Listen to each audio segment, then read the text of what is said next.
What's up, everybody, and welcome back to Dead Noise. I'm Chris, and thanks to the power of Zoom, I have the pleasure of talking to one of the most busy people in the music industry, an absolute legend. She is the driving force behind Adam Splitter PR, who represents any artist you can think of, from Alice Cooper to Hobson, and that is the one and only Miss Amy Sciarretto. How are you doing today?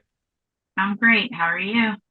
So far, so good. Um, So you've been in the music industry for a while and you've had some insane moments. You've worked with a lot of incredible people, but before you were a publicist, you were a writer and you've had experience interviewing bands and being on that side of things. So the first question I had out of curiosity was what did being on that side of the fence and actually being out there and interviewing and writing about bands, what was there anything from that experience that you brought into being a publicist that you thought that might be more valuable than someone who didn't have that experience? Well, it's actually, being a writer was actually a skill that um, is very useful in the PR field, obviously, because PR is communication. You have to be an effective writer and communicator in order to um, advance a band's message, to shepherd their story, to tell their story, to pitch their story, to get creative when presenting their story to the media. So, being a writer, I knew what it was like to be pitched. I knew what it was like when a publicist got into my inbox slash my ear about a project or an artist, and what seeing how they pitched me and how they presented it to me to get me to either write about it or cover it or even listen to something. um, I was able to look at the way I was pitched. I knew what I liked and what I didn't like, and I was able to come up with my own style of pitching. Um, and just getting on the other side of things and being the pitcher, and instead of the being the pitcher instead of the catcher, in that case, it was just the good thing was that I already had great relationships with editors and writers, because you talk to your peers that are writers. You are pitching and writing and submitting stories and filing stories for editors, and then editing your piece according to their notes or their criticisms or their things they want changed or things they like. So I was able to already, I already had relationships. I was able to cultivate those just in a different way. I wasn't writing for them anymore, but I was pitching them, and I already had a relationship with them. So the door was already open. That's the thing that I think really was helpful, that I already knew what I liked and knew how to receive a pitch, and then I knew how to make the pitches, and I already had relationships. So it was like a threefold thing. So hopefully that wasn't too long-winded of an answer. No, that was perfect. Um, Yay. and I remember hearing in other interviews, you said when you started Adam Splitter, you had to hire people almost immediately, if not Yeah. directly immediately, because of the volume of stuff that was coming in, because of your Mm-hmm. experience and connections with people from working with Roadrunner Records. So, if you could give like a brief overview of who all is involved with Adam Splitter, Yeah. because I know you have a lot of people, and how are the responsibilities directed? Like, does one person handle interviews? Does one person handle photo passes? Well, it's very interesting how it work. Well, for the first part of your question, yeah, when I first started out, like, I wasn't sure I wanted to stay in PR, what I wanted to do when I left Roadrunner. I was like, let me figure it out. I had to write a couple of good writing jobs on the side. I was like, I don't really want to write anymore. And like things are changing in that sphere, and I was getting kind of burnt out on it. And then I was like, when I told the Killswitch Engage guys that I was leaving Roadrunner, I was like, all right, just letting you guys know I'm leaving Roadrunner. And they were like, okay, well, don't leave us. And I was like, okay, I'll still do PR. And it was like immediately a lot of the managers that I worked with that had bands on Roadrunner were like, oh, I have this band signed to this label and this band signed to this label. I want you to do the PR. So it immediately snowballed. Within the first couple of weeks, I needed my friend Seth, who still works with me to this day, handles our reporting, our social media, our website. all that good stuff. And he was like looking for work and I needed help. So I was like, come help me. And he's been with me since I started. And then immediately after, almost like 5 months, 6 months in, I had to hire an assistant because I was too busy. I couldn't do it all by myself because it just the work kept snowballing. And within a year, I had to hire more help. And in 2024, which is 11 years into the company's existence, it's me. And then there's Tim. And then we have Tim is in New Jersey. I'm in New Jersey. Tim's in New Jersey. We have Shane, who is in Philly. And he was in a band, and he just used to pitch his own band. And he was able to just turn that skill over into pitching our bands. He just gets it. He's talked to people. Tim had a publicity background. We have Rachel, who's in Chicago. She has a publicity background. She could work at Victory. And then we have Taylor, who's our tour press person. And she, I just met her through work she does with heart support, and just hit it off with her. And she's just so bubbly and she just talks to people and she's so engaging. And then we have Tori, who is also the host of She's with the Band, and she's in Florida and she's new. She joined us at the top of the year and she's amazing. She's just so bubbly, and full of life. And then there's, me and Tim have been doing this a really long time. So, we know how to get the results. We have these long relationships with legacy editors. And the way we do things is most things are all hands on deck. It's like, if you I'm at the point where I don't really do a lot of day-to-day pitching anymore. I don't do any scheduling. I just can't. I'm trying to run the company and take care of everything else. And I still do high top level stuff, or if, our team is struggling to get an answer on something, or it's like, hey, can you make an intro to me with this editor that you're tight with? I'm always there as that resource to connect the dots or push something to the top of somebody's inbox. We all do that for each other.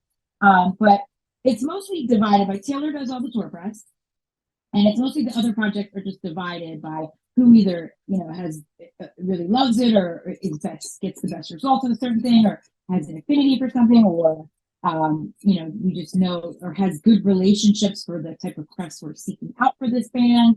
It just really depends on the project itself. But there are times when, say, if Rachel lead on a project, she's like, oh, I don't really know somebody at this outlet or in this direction. We'll say, Tim, hey, who do you have here? And can you, open a door here? That's how we do things, So it's very, very, everybody does everything. We're very, everybody's hands-on with each other. So, Taylor pretty much deals with all the tour press stuff, but, if somebody else is working on something, so he says, hey, I want to go to a show, whoever's handling that person just gets them set up. So it's the division of labor is pretty clear, but we all help each other out.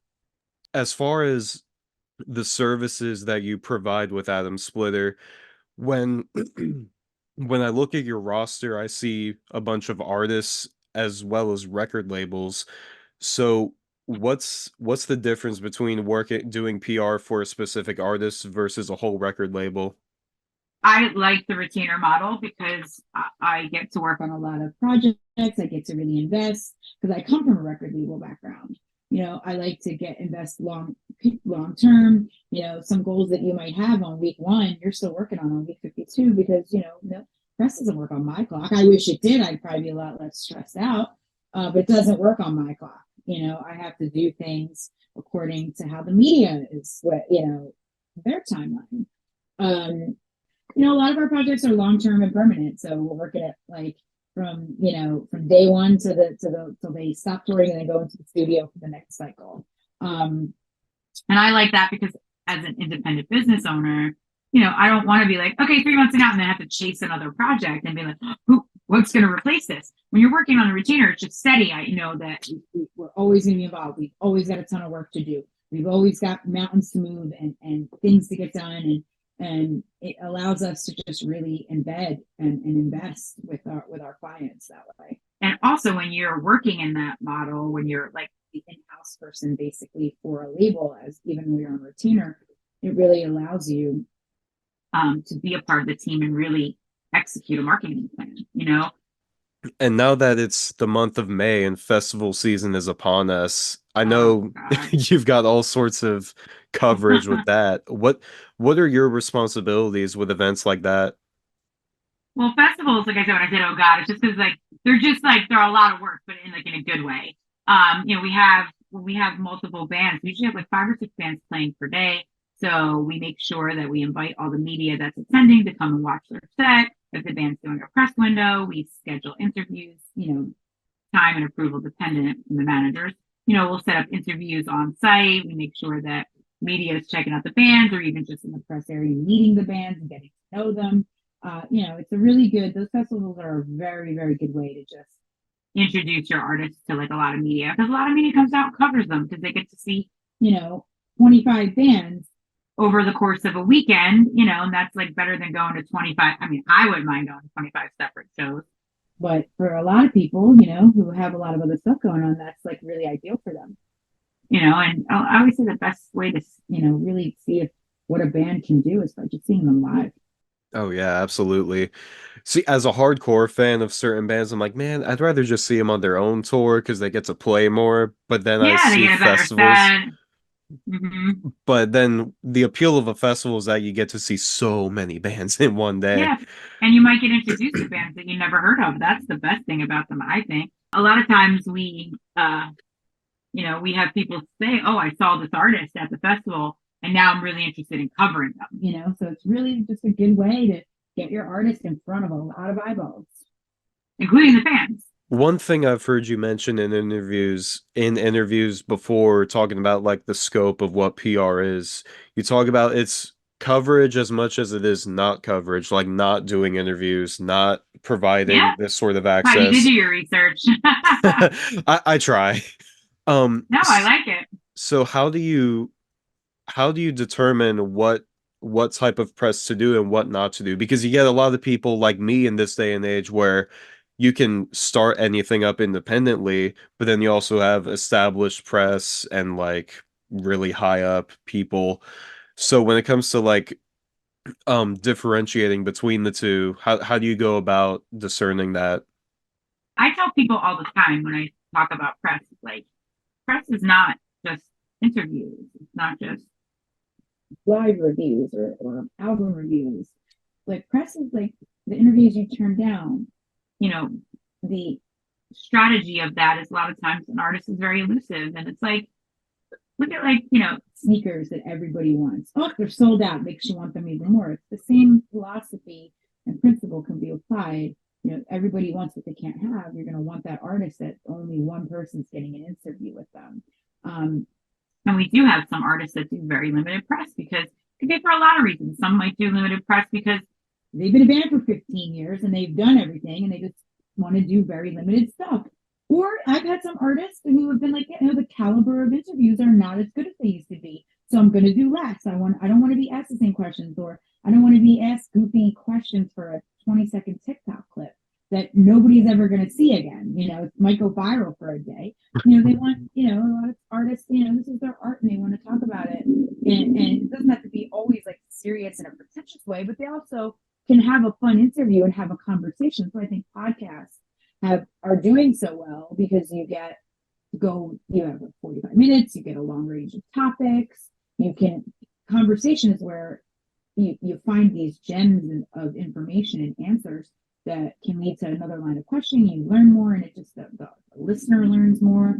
I find that that's like a really good way to kind of expose an artist and show them in another light. You can lean into other aspects of their personality or their interests and their lifestyles. So it's very, publicity, public relations, as I say, is the tree. Publicity is interviews you do, interviews you don't do. And like I tell people all the time, listen, if I tell somebody no, I'm not saying it no just for my health. I'm saying it because before you even thought about making your request, I sat down with a product manager, a manager, the artist themselves, and we discussed what our goals are for a campaign. And there are some baby bands that should talk to everybody. And I would tell them, talk to these new outlets because you're coming up and so are they. And why don't you guys link up and then you can grow together and then you'll have a fan and a supporter for life, And then there's some artists who just do very limited press. And then there's some who, Ronnie from Falling Reverse does very limited press because he should do very limited press because, he's a very busy guy. He's got a lot going on. And, it's very limited. And I think that's perfectly fine. It's like you want to when he does do it, it's like a big deal. Same thing, the band like Killswitch, they do, limited interviews because they've been doing it for so long, and it's like we like to keep it top tier. But then we'll have a lot of bands that just want to talk to everybody and are eager just to get the word out. And that's how, but there are times if somebody says, hey, if I can make something happen for somebody because I like working with them, or I think they do a great, thoughtful, enthusiastic interview, or hey, I'm just trying to help them out. Like there are times like, if I can make something happen, I will, but a lot of times all this stuff is decided, before we ever even, send out a press release announcing an album. It's not arbitrary. And there's some people out there who don't have a lot of either experience in publicity or are kind of winging it, that don't get it. You just don't give it away either, because you just give something away, where's the value in it, That's true. So and it's like you want to work together to create meaningful stories, telling an artist's story.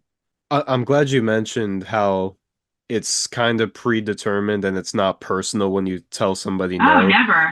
Because that's something I've always respected about you guys. Every time I've gone to Tim about an interview request, even when it's a no, he still like takes the time to respond to me and explain like this person's not doing press right now. This person doesn't do press on tour. And instead of just this leaving person us, does certain things. Yeah, right. Yeah. And it's great to like you just responded, so that's perfect. Like even if it's a no, I don't really care. Anytime somebody, when we haven't bring on a new team member, I always tell people, listen, we don't ignore press requests. We respond. Even if we're going to give you the answer that you don't want, we're still going to give you an answer. When I was a writer, people would write me back and say pass or no thanks or not really write back at all. I mean, I wrote for a lot of top tier publications, you Oh, know? yeah.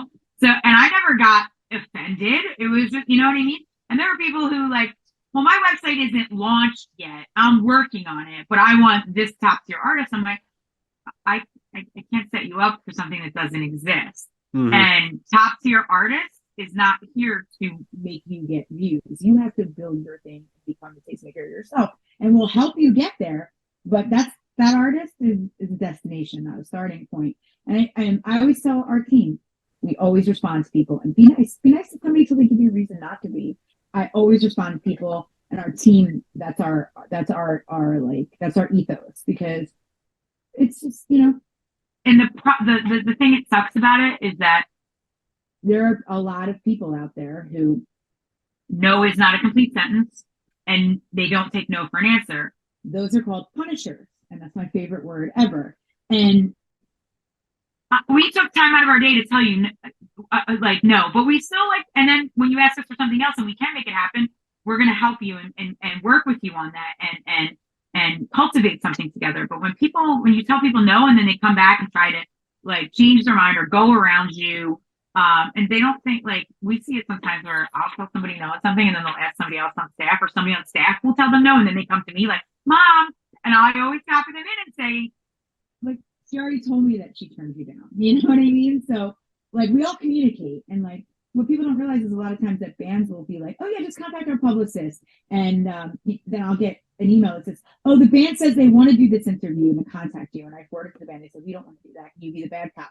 But it's like, don't tell me that the band said yes, because what you just forwarded me, the band said contact our publicist. That's not a yes, I want to do this interview, and there's a variety of factors, and that's why I tell people, don't try to go around us, and here's why. A, because you should go through the proper channels. B, and this is even more important, I know a band's schedule better than they do. They don't know what's coming on their schedule tomorrow. We maintain their master schedule. So it's best to go through us, because they might tell you yes and then realize they've got other stuff booked tomorrow. And you should just go through the proper channels. And if you get told, I've had a few of my artists do things they shouldn't have because they just got hammered so much by somebody. And it's like I said, we're not telling people no just for our help, like, if an artist gives me an hour of their time to do interviews, I got to break that up into probably 3 interviews in an hour. And that's all the time that I have. You have to prioritize, because there's never an artist where we have one request. It's always like 10. We have to prioritize. And I'm not saying that, I'm saying, hey, we have other artists we could set you up with. And if we can make it work with this one you requested and we can't do it now, maybe in the future we can. But hey, let's work together on other stuff. And can see your style. We can see how you grow your channel. We can see how you conduct yourself, because there are times when I have had people make huge requests, and then I say, let me see your channel grow. And then a year later, and it's still the same thing. There's no promotion. There's no aesthetic value. There's no improvement on anything. And me and Tim always try to offer people advice like, hey, throw a couple bucks behind Facebook ads, or spend a little money in some of the production of it. Like nothing crazy expensive, but those little tweaks will, it's like the return on that investment will be really high. Then you'll get better interviews, and then you get more view counts, and then you'll get more of this. It's like the snowball effect is real on that. So, but I don't ignore people, because I just think it's rude. Like I always look at somebody, I'm like, I try not to be rude to people. I sometimes am short on emails, because I tell people this, like I get 1,000 emails a day. Okay, that's a lot of fucking email. So would you rather me write you a long email with a lot of pleasantries in it, or would you rather get the response? It might be like, hey, sorry, can't do this, bye. Or, okay, yeah, you're all set, bye. Like, I try to be, sometimes I'm short, but it's also because I'm trying to blow through the inbox flood. And I'd rather respond to somebody than just not respond at all. And there's people out there who make it their thing to not respond. I'm just like, somebody's, it's somebody's kid, that's somebody's daughter, that's somebody's parent, that's somebody's friend, that's somebody cares about. Be nice to people. I truly believe it's nice to be important. It's important to be nice to people more than it's nice to be important, And I just don't like when people are rude. But I get a lot of people who are rude to us. I didn't speak to somebody that way, and I'm just like, I was polite to you, and you're coming back at me with an attitude. I had this girl reach out to me last year, and she asked me for something, and I said, listen, the artist does not allow that. You can't, you can't go on stage to shoot their set for your portfolio. You know what I mean? You can't do that. And she wrote me back this nasty email and said, oh, well, maybe when you want to learn how to be modern and work with me on stuff, then maybe, send me an email. And I was like, well, first of all, you reached out to me. I didn't pitch you. And second of all, maybe if you were a little more polite to me, why would I reach out to you when you're so nasty and you have 300 Instagram followers? What is the artist losing by not letting you on stage, interrupting the fans who paid money to see their show, and you're just getting in their way? You know what I mean? It was like, she was just so rude. I didn't speak to her like that. I said, hey, thank you so much for your request. Sorry, we need 72 hours to process. The show's tonight. And a lot of that's another thing I struggle with sometimes, is people don't have boundaries. People say, oh, they reached out to me on a Saturday. And I say, sorry, I got your email outside of business hours. And they're like, oh, I just thought, never hurts to ask. I understand that, and I get that. I don't fault people for that. But you're not the only person who had that thought. And if I entertained my inbox on weekends with that, then I would just be working all day Saturday and Sunday too, because chances are I got 9 or 10 people who reached out to me and said, hey, I know it's tonight, it's short notice, but can you help me out? And it's like, if I do that, then I have no boundaries. And, when you make a request a week in advance, there's still 3 layers of people I got to go through for approval. There's scheduling. There's a lot of moving parts. It's not just I click a button and boom, you're all set. You know what I mean? Like if you ask for a ticket, like people don't realize if you're asking for a ticket to a show, that's not a free ticket. It's a free ticket for the person we supply it to. But getting on a guest list, somebody paid for those tickets. Either it's the band gets a set amount of tickets per show, or the venue holds press tickets, and if they don't use them, then they release them to sell them. Or it's part of a marketing hold. It's the label buys the tickets for us to supply to our media contacts. And when I've told some people that, they're like, somebody pays for those tickets? Yeah, it's like, what do you think? So when a show is sold out, if I can't get to it, it's because the tickets have been purchased already. Like, we don't have anything. It's not like we're like, oh, and they're coming out of somebody's budget. And that's why when people go, oh, I just couldn't make it. Well, that ticket could have been sold to a fan, or that ticket could have been given to somebody else. That, you know what I mean? So it's like people don't realize that the tickets aren't free. You're just not paying for them. Yeah, that's in the short time that I've been doing interviews and working with bands, there's one thing I've learned is that there are so many moving parts when it comes to live music. It's unbelievable. When I say this stuff, I'm not saying it as like a negative thing. I'm just saying it educationally. Yeah. I've had people who were flabbergasted that it's called a ticket buy. And that's why, when somebody tells me you got 5 tickets to this show, sometimes the tickets are like $100. So that adds up. That's coming out of somebody's budget. Yeah. And That's why people are like, oh, can I get like a +4? You're like, Um, chances are most shows I might have 10 tickets and I don't have 10 requests. I have like 20. And we try to accommodate people as best as we can. And sometimes we've had, People who just might do sloppy work and the bands look at that. Managers look at that. I've had to say to people like, if you're covering a tour, the coverage really needs to go up in 72 hours or worth with, like that's how tour press works. Real tour press promotes the show in advance so that it can sell tickets, and then you can go to the show and see it and enjoy it and write about it as well, or just enjoy it because you covered it. Or we want you to come out to see the band because that might inspire you to cover them. And if you want to take photos, we want the photos to be really awesome and then to go up, and then we share them on socials the next day. But if it's like 3 days later, it's kind of old news. You know what I mean? Nobody's looking for that. So that's something about like how tour press has kind of shifted and not for the better. Tour press is supposed to promote the show, and a lot of the stuff is post show, so it's just not as effective at what it's meant to do. And when it comes to looking at artists to work with on your end, because one of the things that like really boggled my mind when I was doing the research for this interview was the roster that Adam Splitter has. Because I first heard of Adam Splitter when I was looking up, I think it was Until I Wake, because they were playing in Jacksonville, North Carolina, Oh, where right I'm on. from. And where's Jacksonville? Where at North Carolina is that? it's like 2 hours north of Myrtle Beach, How close to Raleigh? about 2 hours. One of my best friends lives in Raleigh. I was just there a couple weeks ago. Oh, really? Mm-hmm. I'm gonna be I love it. there So Memorial Day beautiful. weekend. I love Raleigh. I saw Freaks on Parade there last year with Alice Cooper, who Oh was on the yeah. roster. Yeah, we love Alice. He's the best.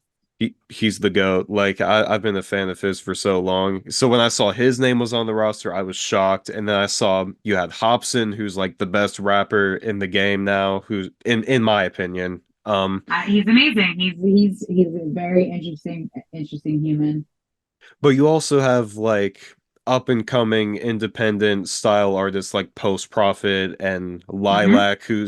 Lilac who's from Raleigh. Yeah. Leash, she's amazing. We have to talk to her tomorrow. Actually, we have a call with her. She's great.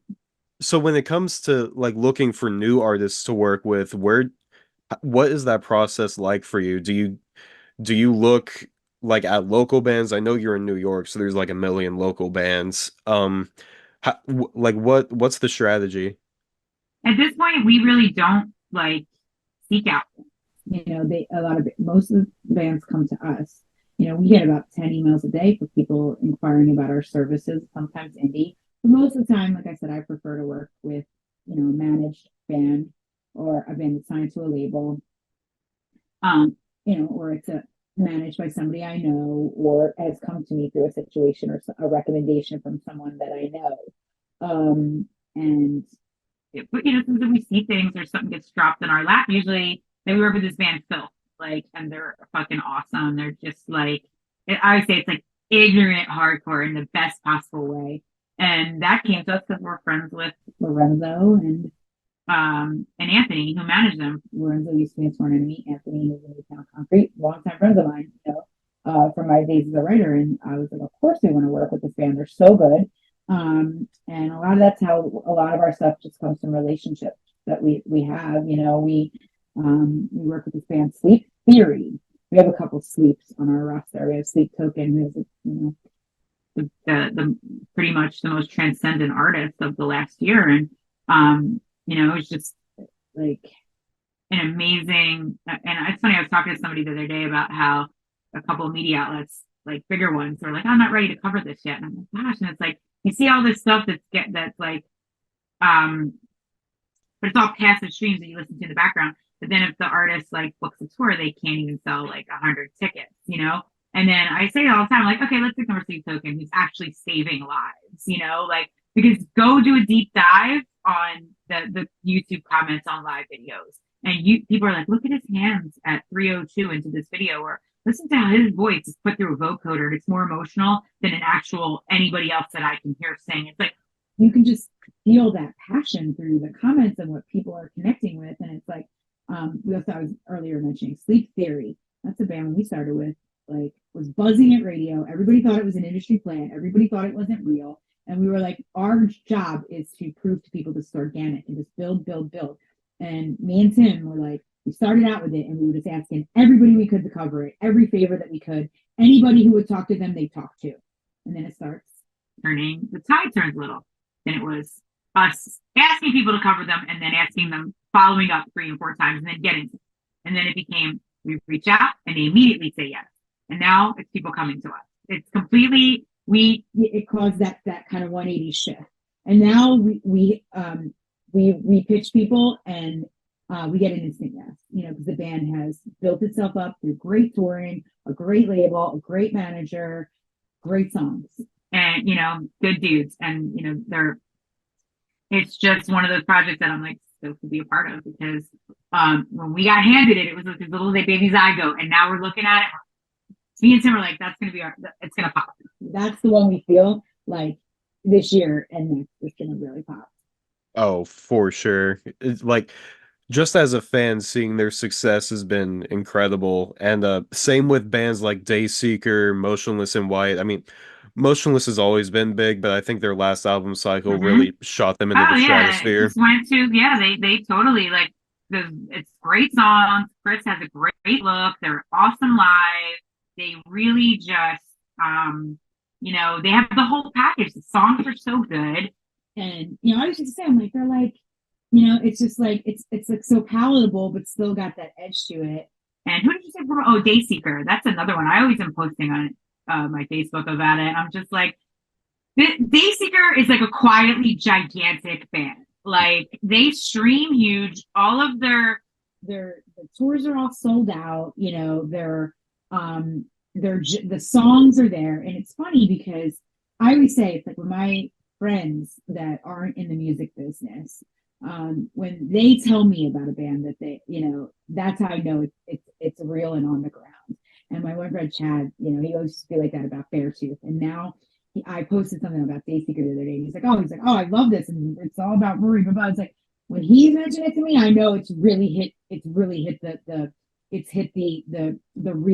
real fans out there. Dayseeker, like I said, it's just quietly has been growing, and it's been a really great fun thing to watch, because when we started out with them, they were just getting their legs under them, and now we see them, and it's just, Rory's a very, very, people want to talk to that guy, and it's easy to see why. He's just, his lyrics are so personal. He touches on so many personal topics. His voice is amazing. They just write great songs. Oh yeah, So and I'm glad you mentioned them. They're fantastic. I just got into them. Like, I'm a newer fan because of their last album, but I was like, man, I should have caught on to them sooner.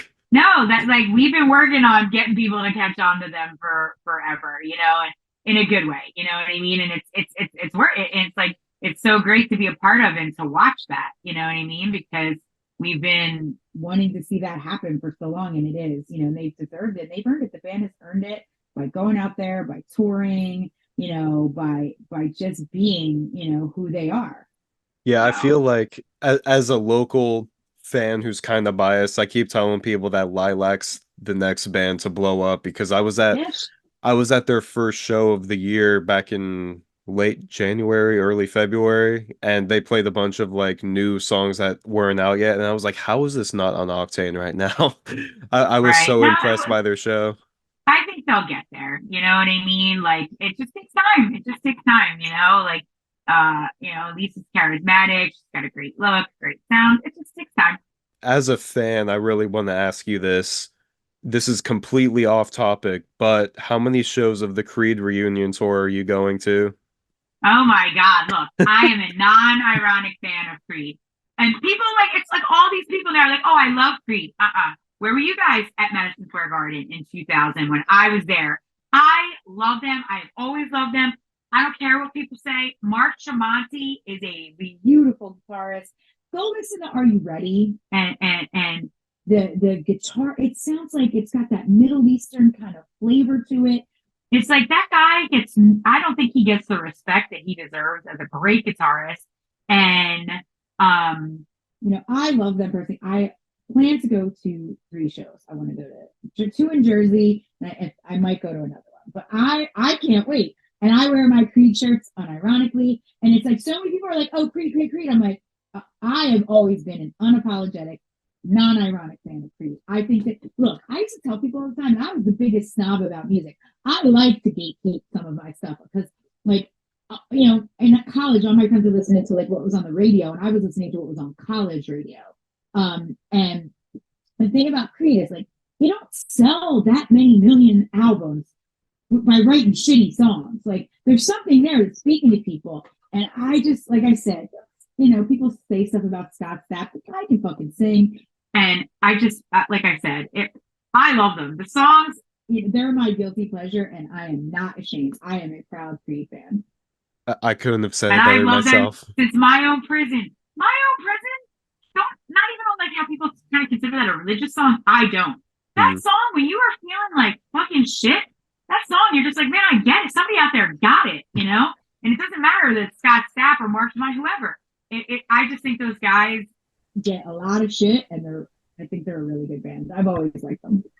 Back on topic. That's fine. I love that you asked me about Creed because I'm pumped. I can't wait to see them. Same. One thing I've heard you say about PR in in the general scope is that it's about, I don't know if the word was preserving or protecting the public image of the artist. So I'm curious, like, if an artist gets in the public eye for a not very good thing, whether he did something or they said something that people didn't agree with, what kind of steps does the PR firm take in like restoring quote unquote their image? Like, is there anything that you guys can do with that, or is it situational? It depends. Like, I try to explain it. Like, yes, sometimes we handle crises. Sometimes we do it for artists we work with. Sometimes we do it for artists we don't work with. It's not front facing. People fuck up or things happen, and we try to advise people on how to manage a situation. And sometimes people, do or say dumb shit that might get like a lot of attention, and the best thing you can do is just help to mitigate that. I always say I like to believe that most of the people that we work with are good dudes and good people. And I believe that because I spend a lot of time with people, but like nobody's perfect, and it's difficult these days just because, the way the world is, so we do what we can to help people, navigate those rough waters or those murky waters when they find themselves in them. Going back to the beginning of when you started like doing this type of work just as a fan of music, is there anybody on your roster with how stacked it is that you just sit back and think to yourself, oh my God, I really get to work with this person? Oh, all the time. But I feel that way about most of them, you know what I mean? Because, you look at a legend like Alice Cooper, I mean, he's better than advertised. Like, he's just a professional. I hope I look that good in black eyeliner when I'm his age. He's amazing. He is a consummate professional. There's a reason he's been successful for 6 decades? 5 decades, because of who he is, his talent and he's just wonderful to work with. I remember when we were doing a photo shoot. It was actually before I started working with Nita Strauss, but she was on the cover of Guitar World. Alice said he would be on the cover with her. And we were doing this photo shoot in a hotel room in Atlantic City. And Alice was just like, waiting, and I popped over and I was like, hey, Alice, and I was like, can we do a quick selfie? He's like, let's go in the bathroom. The lighting is better. And I was like, I hope I can rock eyeliner as good as he does when I'm his age.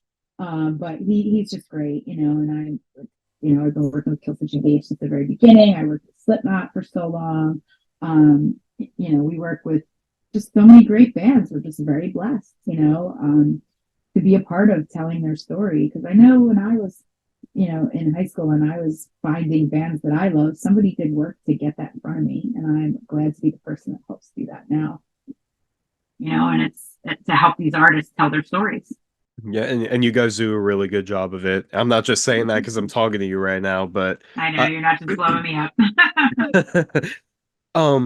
And for anybody who thinks they might want to get involved with the type of work that you do behind the scenes of the music industry, whether that's working with a record label or being a publicist or anything of the sort, what would be the best piece of advice you could give to them? Not a job, it's a lifestyle. But I have a lot of friends. My brother used to tell me, like, he works in the casinos. You know, he goes a lot of the dregs of the earth. It's like, you know, I'm at work at a half hour into my shift and I'm still looking at my watch going, when am I clocking out? I never have that feeling. I'm very blessed to never have that, you know?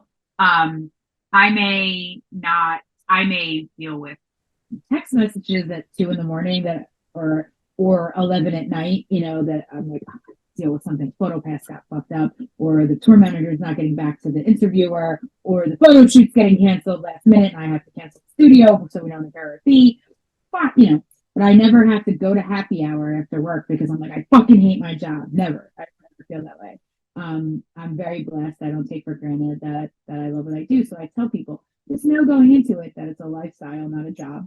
But you can achieve work-life balance, and you should. And I always quote Little Miss Sunshine because it really always sticks with me. You know, in that scene where he just says to the little girl, "Love what you do. Fuck the rest."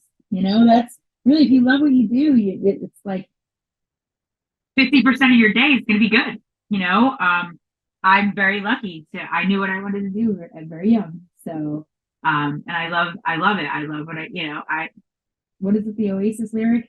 Don't put your life in the hands of a rock and roll band. Well, I've been doing that since I was 21 years old, you know, and I would not change a minute of it. You know, there are days when I'm like, you know, it's funny. Years ago, my old roommate used to say to me, God, if you ever dropped your phone and like a fan picked it up, they would be like, oh my God, this is a gold mine.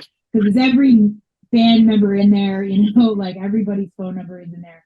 And it's like, you know, but a lot of times when I'm getting those calls, it isn't being, hey, Amy, how's your day going? It's, hey, Amy, this is fucked up, or help me with this. You know, it's always like a lot of times it's, but I don't have it any other way, you know, it's, and like I always try to like help bring things to the fans too, even though that's, you know, technically not my job, but I always talk about my when I tell stories about this kind of stuff, like James, my barista at Starbucks. I mean, I don't even drink coffee, but I go to Starbucks every day because I drink strawberry refreshers. And one time I was going through the drive-through, like I do every morning, and it was like late afternoon. This guy who was always working there one day, he's like, I saw you in a video by my favorite band. And I was like, okay, it was probably me, but what band was it? And he was like, Matt Hakey and Trivium. I was like, oh, it's definitely me. He's like, that kid had to be a big fan to notice me in the background of the video, you know? And he's such a fan. And every time he would come, I would go through, he would talk to me about how much he loved Trivium. So one day I was at like Carolina Rebellion and I asked Matt, because I've been working with Trivium since the beginning. And I said, hey, can you sign the set list? It's just to James. And like, he's like, here, give him a couple guitar picks too. And then I knew I was going to see James at a Killswitch show, which is another obviously. And he's wearing a Slipknot shirt, so I'm like, God, he probably thinks I'm the coolest person on earth. But I gave him the signed set list and the guitar picks, and you would have thought I gave him $1 billion. He was so happy, you know. And I was happy to do that, you know. And a couple, a couple months ago, a fan reached out to me about a Pierce the Veil show in Des Moines, Iowa that was completely sold out. And she's like, I don't have the money for the resale. She's like, my little niece, this band, she's 15. She adores Vic so much. And I was like, the tour was entirely sold out. We had one extra ticket to the venue, or pair of tickets to the venue. And I said, should we just give them to this girl? And the venue was like, that's amazing that you want to do that. And it was around Christmas. And I gave the girl this pair of tickets for her and her little cousin. And you would have thought that I made Christmas come early. She's like, my family doesn't get blessings like this. I could never thank you enough. And I was just happy. She's like, my cousin hasn't stopped crying since I told her we were going. And, you know, that's it. It didn't cost me anything. And it made somebody's life. Because who knows when the band's going to be back in Des Moines, Iowa. You know, they don't tour there at the time. So I was glad I could just make that girl's Christmas better, you know. I try to do that stuff when I can. You know, I get asked every day. I want to ask my girlfriend to marry. I have nothing to do with that. And, you know, if I could spend my entire day setting up engagement announcements on a band stage, you know, but you know, that just can't happen. It's just the liability on that is just crazy, you know, and I feel bad, but I you know what I mean? tried to take care of all that stuff, I would never get anything done. That's true. But the fact that you were able to get those experiences put together is just incredible. Like the fact that you're able to do it. And like as a fan of music, I'm sure you understand completely what that's like to Oh receive something yeah, like that. of course. I know the music saved my life many a time. And it's like Yep. a couple of years ago, Killswitch, when they were touring with Light the Torch, Howard from Killswitch, ex Killswitch singer, has the other band, and there was a girl who was in the front of like the barricade, and she just was holding up a sign that said, "Howard, you made me know." She's a black girl. You made me realize that I could do this music too. You know, because it's a rarity. She's a female, woman of color. And I was like, God, that sign is so beautiful. And she just kept holding it up. And after the torch went on, I went down, at a laminate. So I went down and I said, you want me to take that and give that to Howard? Bree, she was like, oh my God, please, that would mean the world to me. And I took it and I gave it to Howard. And I think I'm gonna, try to take a picture or something with him having it. So I gave it to him because it meant so much to her. And like she followed me on Instagram, I still follow her, but it was like I wanted Howard to know that I wanted that girl's message to get to him, that, she inspired him, and I knew it would make him really stoked, but I also knew it would be important to her to get that message to him. I know what it was like for me, when I was that age. I was like, man, like I can just listen to my favorite bands and know that I wasn't alone. That's Yeah. the connection right there. Well, before I let you go, I have a speed round for you. This is my favorite part that's of the every fun interview. stuff. Me too. Me too. I got 5 questions. You can just Hmm. say the first thing that's on your mind. You could elaborate. Okay. This is your time. Okay. Okay. Uh, the Cool. the All right. first question, the one band or artist that you want to work with the most that you don't already. Hmm. God, that's a good one. Bring Me the Horizon. Mm. I love them. I just, I just love them. Dark Side is my new favorite song by them. I Um, look, that's the spirit, and Sempiternal. Just Another level. your favorite concert experience as a fan. God, there's a few of those, but I will say this one because it was the most VIP I've ever been in my entire life. I am from New Jersey my whole life, and it is the greatest country in the world. And you can't be from New Jersey and not love Bruce Springsteen and Bon Jovi. And people can say, "Oh, Bon Jovi." New Jersey loves Bon Jovi. We have a rest stop named after him. And I love John Bon Jovi and Bon Jovi. And back in November of 2000, I lived Right by the Meadowlands, which is, the big sports complex. And Bon Jovi was playing the Meadowlands Arena in November of 2000, I believe it was. And my friend who worked at Island Def Jam, their label in the radio department, was like, "Oh, we're doing a promotion with listeners, with radio contest winners, and they're allowed to go on stage with the band." There was like this little hole carved in the stage where like 15 fans could go and watch the show on stage for like 3 songs. He's like, "You want to go?" I'm like, the bear shit in the woods. Of course I want to fucking go. So he let me go on. Me and my friend Jen, she's like 8 feet tall, and I'm 5'1", pretty much. And so everybody was like, "Oh, look, let the little girl go up front," because I'm short. So like, let her go to the front of this box on the stage, that's in the stage. I was so close to Richie Sambora, I could feel like his butt crack. You know what I mean? And I was like, "Oh my God, I will never be this VIP ever again in my life because I am on stage with Bon Jovi in New Jersey." Most VIP ever. So I was like, "Oh my God, this is amazing." And I'm up front. John's walking by, pointing at us. And then Richie turns around and he hands me his guitar pick. And I was like, "Oh my God, I just got handed a guitar pick by Richie fucking Sambora." I was like, Jersey for life. You know what I mean? It was the most VIP I've ever been. And you don't get any more VIP than being on stage with Bon Jovi in New Jersey. Oh my God, that's the Yep. concert story to top all concert Yeah, stories. that was that. And I've been to like 3,000 concerts. I mean, I'll still hit about 100 shows a year. And there was times when I was hitting 200 and going 2 a night. But I've been to a lot of concerts, and like, me and Tim always joke about how we went to see Acacia Strain once at the Gramercy Theater in Manhattan, and we were like dodging people throwing the recycling trash cans around.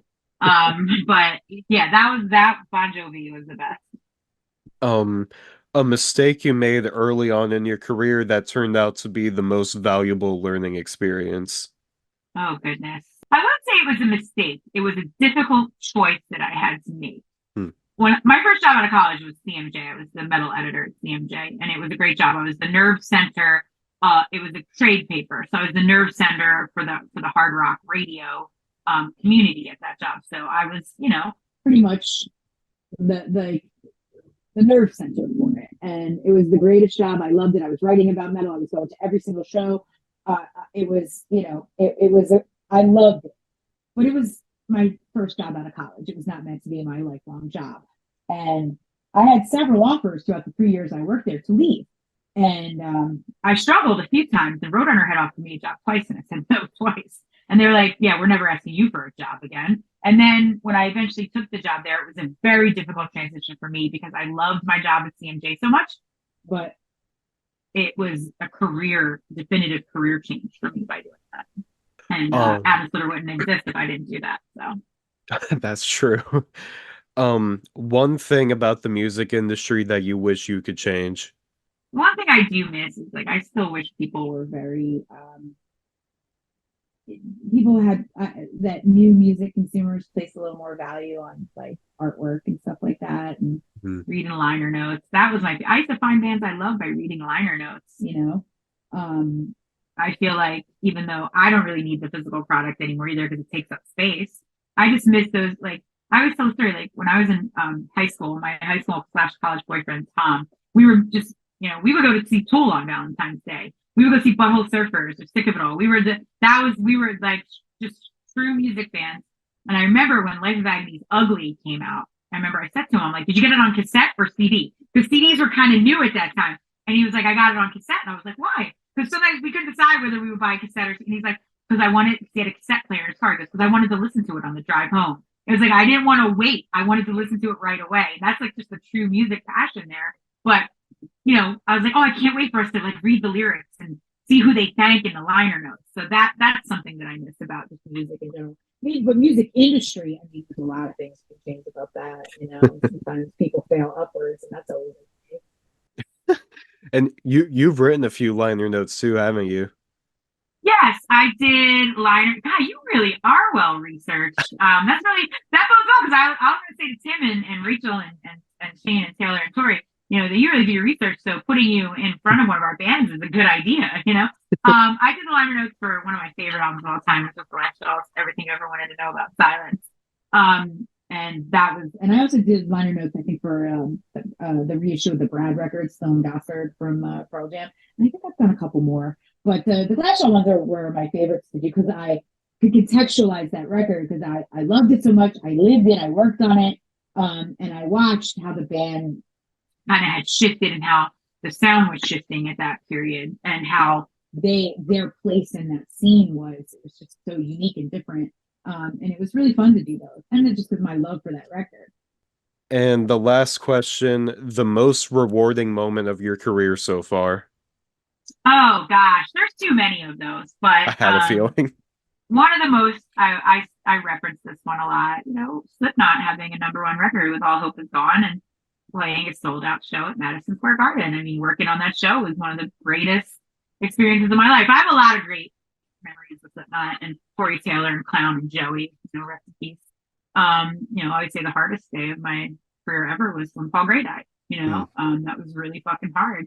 I had to go out to Iowa and I went out there as the company representative, not just as the band's publicist. And I was just there to support them. And I remember I saw Corey Taylor's wife at the time, and I saw their security guy, and he just hugged me, and we just broke down crying because we had seen each other always in happy moments or crazy moments at shows. Seen him in that situation, we just hugged. And then I saw Stephanie, who was Corey's wife at the time, she gave me a hug. I said, "Keep your husband away from me." I said, "If he looks at me and starts crying, I'm going to lose it." And I saw Corey Taylor, and he came up to me with his arms outstretched, crying, and he just held me, and I just sobbed. We sobbed, and it was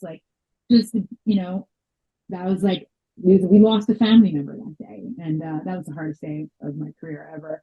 And just supporting those guys there, and I was hanging out with Clown's kids because they were little. I was I need something to lighten the mood here, just hanging out with Clown's kids because they're just kids being kids, But That was one of the most rewarding, just seeing Killswitch engage, you know, the just the way they changed the game, watching them tour with everybody from Slayer and Mastodon and Flames, and then touring with, as like Lamb of God, and then touring with My Chemical Romance and and the Youth. Not many bands can do that, but to me, there was a lot of bands that I loved and worked during that era, and the two that are the cream of the crop is Killswitch and Lamb of God. From that era, nobody can touch it. And I am biased, but I do love them. If I didn't work with them a day, I would still love their music. Oh, absolutely. I think that's a reasonable bias, though. I think a lot of people could agree on that. And Alive or Just Breathing came out on my birthday, so you know what I mean? It's like, hello. Are you going to Slipknot's anniversary show, Madison Square Garden? Of course. I wouldn't miss it for the world. I saw Corey Taylor at his solo show over the summer. Well, it was in September. And I would miss it for the world. It's different. It's a different situation now, because with Joey being gone and Paul and some changes that have happened there, but I still love them.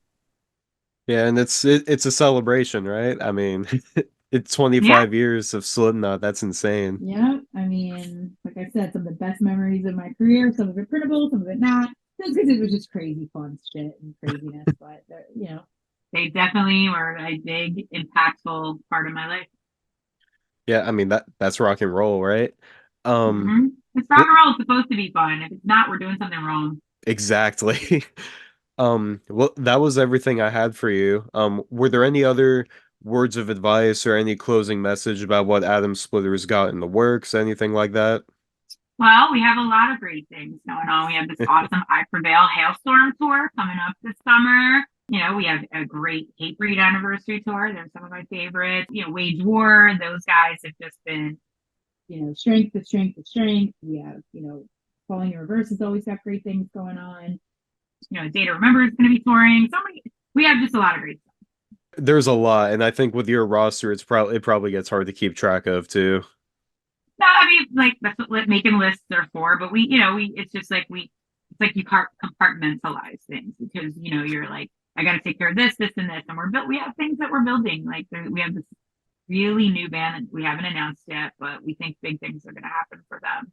There are a bunch of high school kids who are going to. We would definitely ask you if you want to interview them and be one of the first people to talk to them because they'll, we think they'll eventually get to a point where everybody's going to want to talk to them. Oh yeah, I would love to. Just you got my information. I tell people get it on the ground floor, because I used to do that. I was the first American writer to write about Kitty, and I still talk to those girls to this day. I have a gold record to fit on my wall. Yeah, I was the band Thursday. They've been my friends forever, but I was writing about them before anybody knew who they were. Wow, that's incredible. Well, yeah, again, I really appreciate the time and my pleasure. Talking with you. Sounds stupid. My pleasure, and thank you for supporting our bands. And I seriously, how well researched you are is impressive. It makes me say I'd feel really great about putting you in front of our bands because your questions are so thoughtful. Because I can't tell how many times people are like, "What's your band name?" Or don't even know there's a record coming out, and we sent you the record in the press release, all the info in it, and you said, "Got it, thanks." And then they don't ask any questions about it. So it's like, whatever. Yeah, I try to be well researched. It's easy to do when I'm a fan of so many bands, whether they're independent. It's impressive. A lot of people don't take time to do their research, and it's very impressive. Well, thank you so much. And I look forward to working with you and the people of Atom Splitter some more down the future. Yeah, we will. We'll make stuff happen. And you're North Carolina, which I have a lot of good friends who live out that way, so I visit quite a bit. Oh, sweet. Maybe at some point we'll end up meeting at a show or something. Yeah, of course, it'll happen. It usually does. And to everyone who watched this interview, thank you so much for watching. And until the next interview, stay tuned, stay scared, and I'll catch you later.